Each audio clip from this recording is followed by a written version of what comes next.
Good day, friends. My name is Bobby Phillips, and I'm based here in Sydney. Today, I am going to get you another episode of ICSOA, Indian Crescent Society of Australia.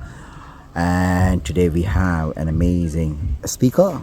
It's Jodi, McKay for you. Everyone, hope you all are having a wonderful time. As you've been informed, my name is Abbas Raza, and I am one of the members of the ICSOA family, and also a banker by profession.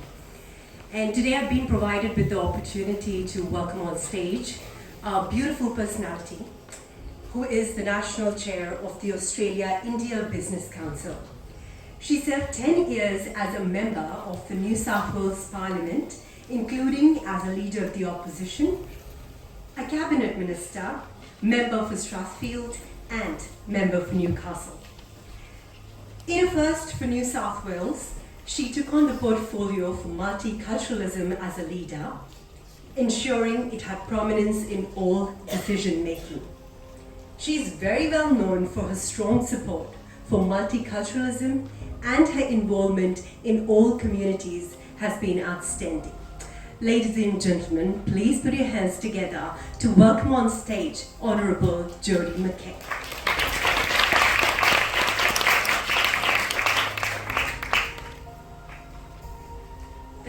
Thank you very much. That's such a warm welcome and I very much appreciate it. I actually feel that I probably shouldn't be here right now because I saw Minister McKay walk in the door, who is the Minister for Multiculturalism. So I had that portfolio of Shadow Minister for Multiculturalism. And Mark, I have to say, has been a terrific minister in this space, so I think he's going to talk to you shortly. But we really do need leaders like Mark in this space and like Abbas up the back there. Thank you, Abbas. I very much appreciate the opportunity to be here. But let me also acknowledge the traditional owners of the land on which we meet. I also want to just thank Susan, our very good friend. One of the things that Irfan Malik has done, and Irfan of course has involvement in the Indian Crescent Society, but also the Malayali community, is that he has been very firm on the Australia-India Business Council being a real advocate for and champion of First Nations people in this country. And so he has involved Susan intimately in all we do as the Australia-India Business Council. We're very fortunate to have you there, but I think it is wonderful that when you talk about multiculturalism and shared values, you actually talk about our First Nation people and our Indian Australian community, and I think that's important for me.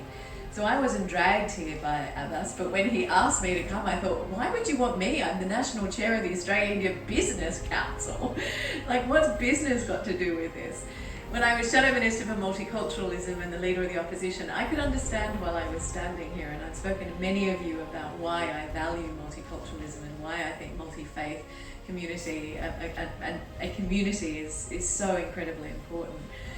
But that got me thinking about what I say when I talk about our Indian Australian community more generally and the India-Australia relationship.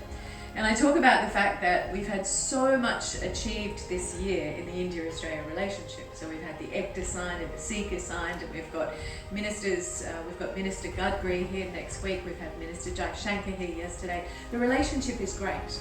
But from our side, we still need to do more with the India side. And for our side, it really is about cultural understanding. It's about understanding the different states of India, the languages they speak, the cultural practices, and of course the religions as well. So when I talk about how we succeed in the India-Australia relationship, I talk about us being a multicultural country, but how that must translate into the language we speak when we do talk about trade and we do talk about business. So this event today, I think, is incredibly important in that it's bringing everyone together. And I feel in some ways talking about trade and business and money, I guess, does a disservice to this gathering. But for me, as a Shadow Minister for Multiculturalism, as someone who led really the Labor Party in this space over the last 5 or 6 years, I think it is important that I'm standing here and saying that if we get the foundation right, if we're right as a community, then lots of benefits flow. And my job as the Australia-India Business Council National Chair is to make sure that those businesses succeed and those advantages and benefits flow. So Abbas, thank you so much for reminding us about why we are so much stronger when we're together. Not just by having all these amazing religious leaders here, all the community here celebrating in particular our Muslim community, but that there are so many benefits that flow from that for all of us. So I very much appreciate as I said, the opportunity to be here, and I feel a bit guilty speaking before the Minister, but you will be very pleased with what the Minister has to say as well. So thank you, everyone. Thank you very much, Jodi. Please take your one.